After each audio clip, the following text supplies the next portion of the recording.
Tubazaniye amakuru ahambaye cyane arabana n'umutekano ari kuvugwa mu karere aho ibintu bitoroshe na gatoya, aho Perezida Evariste Ndayishimiye ahejeje gutanga itegeko ku barongoye amakambi ya gisirikare, akavuga ko bagomba gutoranya abasoda bamenyereye urugamba, akaba ari bubegereza ku mipaka ihuza Uburundi n'u Rwanda mu ntumbero nyine yo kwitegurira gutera icyo gihugu, nk'uko Perezida Evariste Ndayishimiye yabitangaje aho ari mu gisagara cya Kinshasa, aho yavuze ko agiye kwifatanya n'umuntu wese uzagerageza guhindura ubutegetsi bwa Kigali, kandi akavuga ko agiye gufasha urwaruka rwo mu Rwanda kwikuraho ubutegetsi bubi, ariko akaba ari amajambo yasamiwe hejuru n'abarundi n'abanyarwanda kugeza naho leta yiwe imuvuguruza ikitandukanya nawe, ibintu nyine bikabandanya kuba bibi cyane kubera ko Perezida Evariste Ndayishimiye yarahawe amafaranga menshi cyane na Kongo, kandi ayo mafaranga nyine yahawe harimo n'ayo gutera u Rwanda, akaba ariyo mpamvu ashaka gukora ibishoboka byose kugira ngo ashimishe shebuja wamuhaye amadolari menshi, dore ko yamusezeranije ko namara gutera u Rwanda na Kongo izahita ifatiraho amaze ikaza guhambya ku rugamba abasoda b'u Burundi amaze bagakuraho ubutegetsi mu Rwanda, ariko benshi bakabona ko ibi bintu bariko baravuga ari indoto ikomeye cyane kandi ko batazigera babigeraho, kuko RDF ni igisirikare gitinyitse cyane mu karere, kuko ni igisirikare gikomeye cyane muri Afurika, ni igisirikare kidashobora kwihanganira uwo ari we wese wagerageza kurenga imbibi z'igihugu cy'u Rwanda. Akaba ariyo mpamvu benshi bavuga ko ibintu Perezida Evariste Ndayishimiye na mugenzi we bariko baribwira ari ibintu bidashoboka, kandi ko ari ibintu batazigera bageraho na gatoya, kuko n'amasoko yacu ari kuva mu gisoda cy'u Burundi aravuga ko abasoda nka bose batishimiye ko bagiye kwishora mu ntambara y'u Rwanda, bakabona ko Perezida Evariste Ndayishimiye agiye kubata mu mucanwa ukomeye cyane, kuko nabo barazi ubukaka n'ubushongore bwa RDF, barazi imbaraga ifise, barazi imyimenyerezo ifise, barazi ko ifise ibigwanisho byinshi cyane. Akaba ariyo mpamvu babona ko baramutse bisutse muri iyo ntambara bashobora guhura n'ingorane zikomeye cyane, ariko Perezida Evariste Ndayishimiye akaba yahejeje gutanga itegeko akavuga ko batoranya abasoda biganjemo abamenyereye urugamba kandi bagiye barwana intambara zitandukanye, kugira ngo aribo baza kwegera imipaka maze aribo bazakoreshwa batera u Rwanda, kuko Perezida Evariste Ndayishimiye nawe nubwo ari gukora ibyo ntiyirengagije ko igisoda cy'u Rwanda gikomeye kandi gifise ibigwanisho bikomeye kandi gitinywa mu karere. Akaba ariyo mpamvu nyine nawe yatanze itegeko ko batoranya abasoda bamenyereye urugamba, akaba aribo begereza imipaka yose ihuza Uburundi n'u Rwanda. Turaza kubigaruka ko mu idonido ry'amakuru tubabwire ibiriko biravugwa ndetse n'ibiriko birakorwa mu kinyegero n'igihugu cy'u Rwanda kugira ngo cirwaneho, aho benshi bashobora no kubasanga mu Burundi, amaze akaba ariho birangirira. RDF nyine ikaba yasanga ingabo z'u Burundi mu Burundi, akaba ariho intambara itangurira, akaba ari naho irangirira, nk'uko umukuru w'igihugu cy'u Rwanda Generali Paul Kagame akunze kubivuga, akavuga ko ubutaka bwiwe ari butoya atabukoreraho intambara, ahubwo akavuga ko uzomusotora wese azamusanga aho azaba ari. Turaza kubigaruka ko mu idonido ry'aya makuru. Turaza no gusimbira mu gisagara ca Gitega aho ibintu bitoroshe na gatoya, aho leta ya Gitega ifise ibibazo bikomeye cyane kugeza naho General Alengiyome Bunyoni wahoze ari umushanganje wa mbere w'igihugu cy'u Burundi yasatswe agasanganwa amatelefoni abiri, harimo telefone ya smart ndetse n'agatelefone gatoya, ariko byose bikaba byaramenyekanye ko afise amatelefone nyuma yaho amaze iminsi yasohoka amakuru akomeye cyane arabana n'amanyanga ariko arakorwa na Perezida Evariste Ndayishimiye, aho mu banki nkuru y'igihugu BRB hibwe imiliyoni amajana abiri z'amadolari, kandi zikaba zaribwe n'umuryango wa Perezida Evariste Ndayishimiye, aho umutambukanyi wiwe abifisemwo uruhara rukomeye cyane. Ayo makuru yose nyine General Alengiyome Bunyoni akaba ari yatanze, kandi n'igihe cyo gusoza umwaka akaba yarahaye ubutumwa bukomeye cyane ku telefoni Perezida Evariste Ndayishimiye, aho yamumenyesheje ibintu bikomeye cyane kandi bihambaye. Akaba ariyo mpamvu igipolisi cyasatse kikamusangana izo telefoni, kandi akaba ari n'amakuru avuga ko General Alengiyome Bunyoni afise imbaraga n'ubushobozi ku buryo Perezida Evariste Ndayishimiye bizamugora kumushira hasi. Akaba ariyo mpamvu nyine ibintu bitoroshe na gatoya kuri Perezida Evariste Ndayishimiye ndetse n'abanyagitega. Murazi neza nyine ko Evariste Ndayishimiye avuka Igitega. turaza nabyo nyine kubigaruka ko mu idonido ry'amakuru tubabwire ubutumwa bukomeye cyane General Arengiyome Bunyoni yoherereje Evariste Ndayishimiye amubwira gusozera umwaka mwiza, ariko akamubwiramwo n'ibintu bikomeye cyane binateye ubwoba byerekana ko intambara ya General Arengiyome Bunyoni ndetse na Perezida Evariste Ndayishimiye itarahera, naho Perezida Evariste Ndayishimiye yarazi ko yabishoje aho yamufunga amaze akanamukatira gupfungwa ubuzima bwe bwose. Nabyo nyine turaza kubigaruka ko mu idonido ry'amakuru. Turaza no kubabwira ku makuru ahambaye cyane ariko uvugwa ko M23 idashobora gutsindwa ku butaka bwa Kongo, ahubwo Perezida wa Kongo Felix Tshisekedi akaba ashaka imishikirano akumvikana na M23, kuko byaramaze kuboneka ko M23 ifise ico irwanira, kandi M23 ni igisoda gikomeye cyane ku buryo abagerageza bose kukirwanya bose batsindwa, na SADC ikaba yamaze kuyabangira ingata, ikaba iriko irahunga, mu gihe umukuru w'igihugu ca Kongo yari yiteze ko SADC igiye kuza ari umucunguzi kuri we, ariko intambara ya mbere yabaye hagati ya SADC ndetse na M23. SADC yararitsinzwe ku rugero rutarigera rubaho kugeza aho iromoka irahunga, ibyerekana neza nyine ko iyi ntambara izahezwa n'ibiganiro, amaze M23 igahabwa uburenganzira bwayo, ndetse na Perezida Tshisekedi agashira nyine akumvikana na M23. Ni byinshi turi buze kubashikiriza birabana n'ibyo abakuru b'ibihugu babiri ari we Perezida Evariste Ndayishimiye ndetse na Tshisekedi bariko barakora kugira ngo batsembe abo mu bwoko bw'abatutsi bari ku butaka bwa Kongo, ku butaka bw'u Burundi ndetse no ku butaka bw'u Rwanda. Byose nyine bikaba byaramenyekanye nyuma y'ijambo Perezida Evariste Ndayishimiye yavuze ko ashaka guhindura ubutegetsi bwo mu Rwanda, kuko nyine barabona neza ko umugambi bafise badashobora kuwushikaho mu gihe ubutegetsi bwo mu Rwanda butarahinduka, ariko benshi bakavuga ko ari indoto zikomeye cyane, kuko aribo bose nta bushobozi na bumwe bafise bwo guhindura ubutegetsi mu Rwanda, n'ibisoda byabo ntago byajya imbere y'igisoda cy'u Rwanda RDF. Ni amakuru menshi nyine tugiye kubashikiriza, wowe cyo usabwa nta kindi ni ugupyonda kuri sabone kugira ngo ko dushizeho amakuru n'ibiganiro bene nk'ibi ujye uba uwa mbere mu gushikirwa nabyo. Amakuru yacu tatangurire ku butumwa bukomeye cyane General Arengiyome Bunyoni yahaye Perezida Evariste Ndayishimiye, aho yamwoherereje message ihambaye irimo ubutumwa bukomeye cyane ku telefone. Liyetona General Arengiyome Bunyoni ufunzwe mu gihugu cy'u Burundi ngo yaba ari inyuma y'amakuru aheruka kuja hanze y'ifaranga bivugwa ko zanyerejwe na Perezida Evariste Ndayishimiye n'umuryango uwe wose. Liyetona General Arengiyome Bunyoni yaswe telefoni zibiri aho afungiwe muri gereza ihereye Igitega, hazwi nk'umurwa mukuru wa politike w'igihugu cy'u Burundi. Ni mu masako wakozwe n'igipolisi ca leta y'u Burundi. Umusako uza gukorerwa imfungwa zifungiwe Igitega, aho Bunyoni wahoze ari umuministeri w'intebe cyangwa se umushiranganje wa mbere nk'uko mu Burundi babikoresha mu gihugu cy'u Burundi. Aho afungiwe yasanganywe telefoni ngendanwa zibiri, imwe ya smartphone, indi ikaba kari agatelefoni gato nk'uko inkuru yacu tuyibona, kandi akaba twayikuye mu masoko ahambaye cyane yerekana nyine ko General Arengiyome Bunyoni afise ubushobozi n'imbaraga zo kumenya gukora ibintu naho afunze. Byavuzwe ko uyu musako wakozwe n'igipolisi gishinzwe umutekano i Burundi nyuma y'uko hari amakuru aheruka kuja hanze, aho yasakajwe n'ibinyamakuru byo muri ico gihugu cy'u Burundi avuga ko ibanke ya BRB iheruka kwibwa mu ifaranga zikabakaba imiliyoni 200 z'amarundi y'amanyamerika. Ikaba ari ibintu biteye ubwoba kandi byababaje abarundi batari bake, aho ayo madolari yose yagiye mu muryango wa Perezida Evariste Ndayishimiye.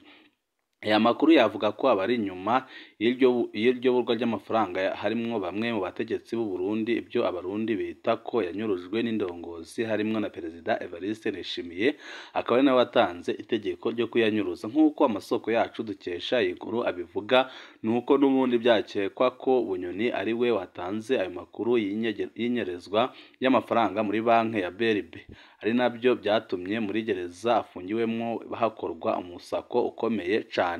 Liyetona General Arengiyome Bunyoni yatawe muri yombi n'inzego zishinzwe umutekano muri Bujumbura tariki ya 17 ukwezi kwa 4 2023, nyuma y'uko n'ubundi yari yabanje gufungishwa ijisho kuva hagaritswe mu kazi tariki ya 7 ukwezi kw'Icyenda 2022. ubwo yatabwaga muri yombi yabanje kuja gufungirwa muri gereza nkuru ya Ngozi aho yamaze igihe kitari kirekire maze aza koherezwa muri gereza ya Gitega aho kugeza n'ubu afungiwe. Urubanza rwa Bunyoni aheruka gucibwa na sentare nkuru y'u Burundi yaciriwe gupfungwa ubuzima bwiwe bwose aho nyine Perezida Evariste Ndayishimiye ashaka kumuheza burundu, ariko akaba ari ibintu bitamworohera na gatoya kubera ko General Arengiyome Bunyoni arafise ifaranga, arafise abamukunda biganjemo abari mu irage ry'umuhisi Pierre Nkurunziza, harimo nyine n'umunyamabanga mukuru w'umugambwe uri ku butegetsi Reveriyano Ndikuriyo.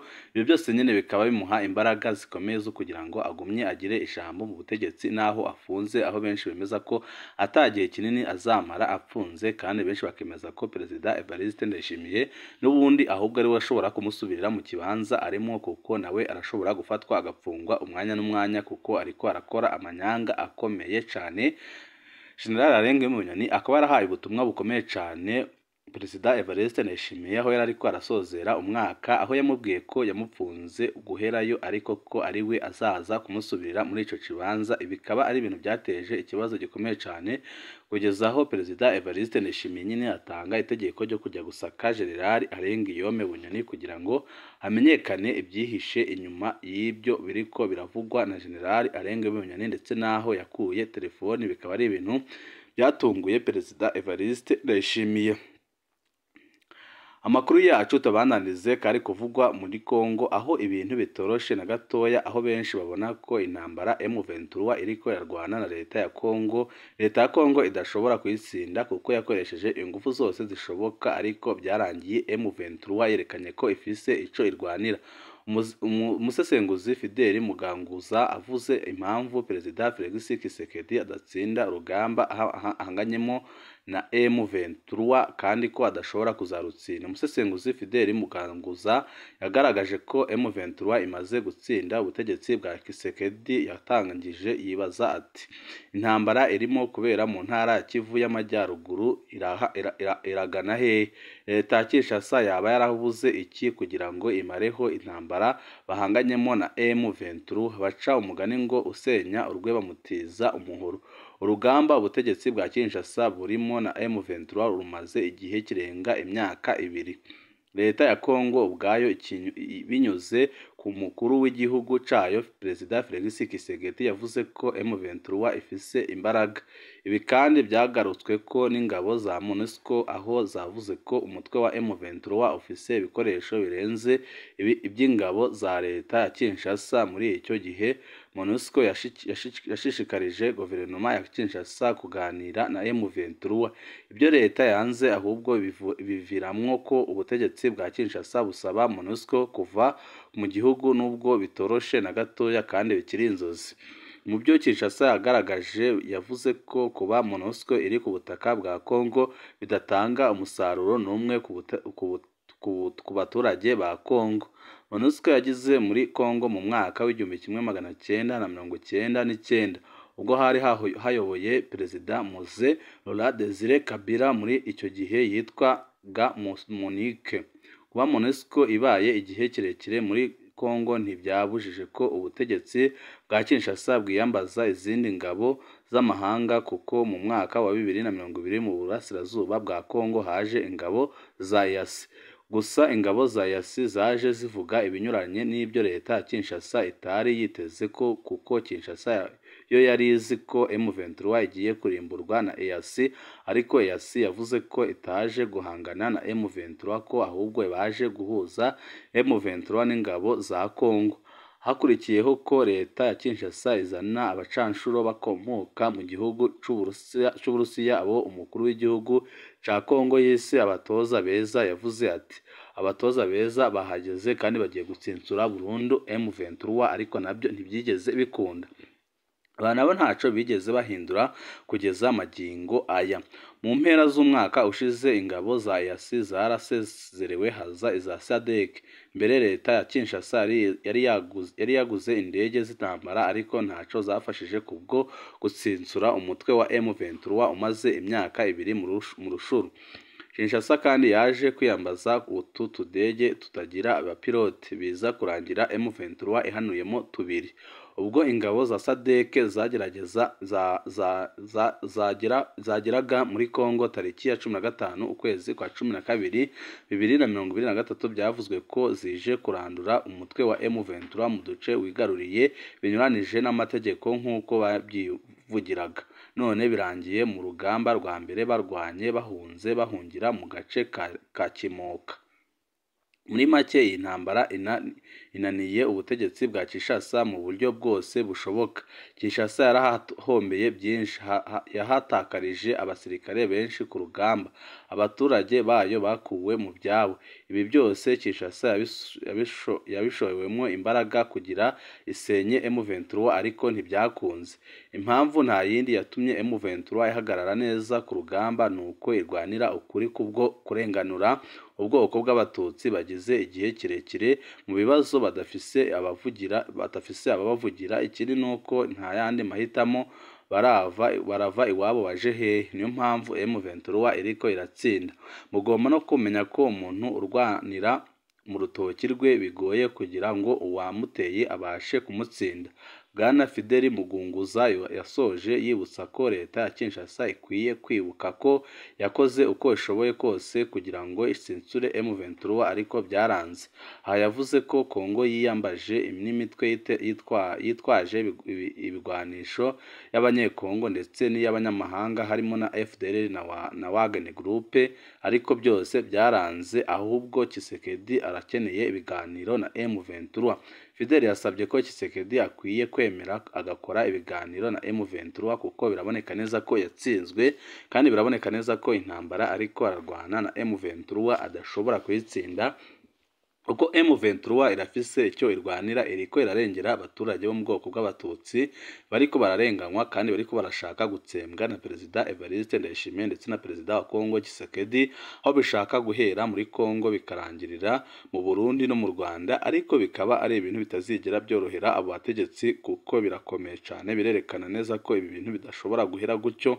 Akaba ariyo mpamvu na Perezida Evariste Ndayishimiye ari gukora ibishoboka byose kugira ngo arungike ingabo zimenyereye urugamba imipaka yose ihuza Uburundi n'u Rwanda, ariko bikaba bitazigera bimukundira. Ahubwo hakaba hari amakuru avuga ko igihe cyose Perezida Evariste Ndayishimiye azoba atanze itegeko ko ingabo ziwe zinjira mu Rwanda, RDF izahita imwitanga imbere amaze ikamusanga mu Burundi, akaba ariho ikorera intambara kandi ikazahava imaze kumutsinda inahinduye ubutegetsi bw'u Burundi. Ibi byose nyine bikaba biri kuvugwa na bamwe babona ko ibintu bidashobora kwijana, kandi ko Perezida Evariste Ndayishimiye akimara gusotora Paul Kagame yakoze ikosa rikomeye cyane, kandi ko nawe azabyicuza imyaka myinshi cyane. Banywanyi bacu, ni ngaha duce dusozerera amakuru twari twabateguriye. Amakuru yacu nakagaruka. Ibihe byiza nibyo ndabipfurije.